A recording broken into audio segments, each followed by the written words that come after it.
এবার বিতর্কে জড়ালেন চট্টগ্রাম ১ আসনে জামায়াত প্রার্থী সাইফুর রহমান। গোয়েন্দা কর্মী হিসেবে দলীয় কর্মী সরবরাহ করা বিষয়কে পুলিশের ওসিকে দেয়া একটি প্রস্তাব ঘিরে এখন চলছে আলোচনা সমালোচনা।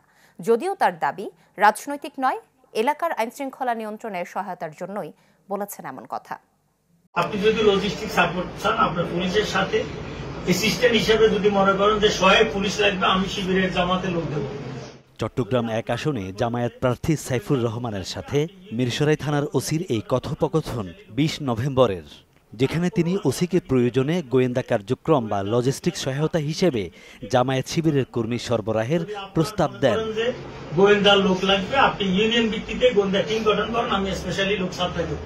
তার এই বক্তব্য সামাজিক যোগাযোগ মাধ্যমে ছড়িয়ে পড়লে সৃষ্টি হয় বিতর্ক। বিশেষ করে জাতীয় নির্বাচনের আগে এমন বক্তব্যকে অনেকে ভালো চোখে না দেখলেও বিতর্কের মুখে একটি ব্যাখ্যা দিয়েছেন এই জামায়াত নেতা। তার দাবি খণ্ডিতভাবে ছড়ানো হচ্ছে তার বক্তব্য। নতুন এবং ফিরে আসা গ্রাহকদের জন্য নগদে চলছে ক্যাশব্যাক সহ প্রতিদিন হাজারো উপহার জেতার সুযোগ। হবে আশা আর ফেরা সারপ্রাইজ সেরা।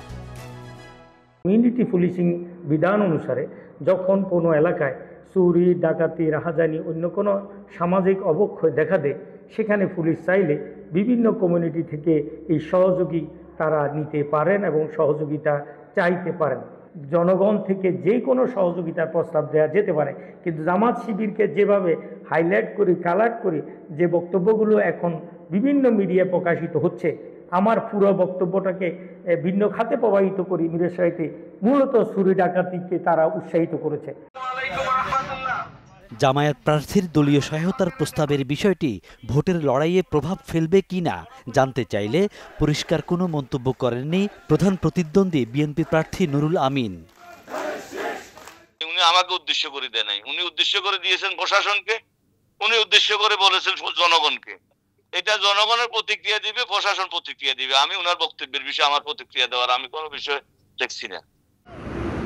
এ বিষয়ে বক্তব্য জানতে যোগাযোগ করা হলেও সাড়া মেলেনি মিরসরাই থানার ওসির।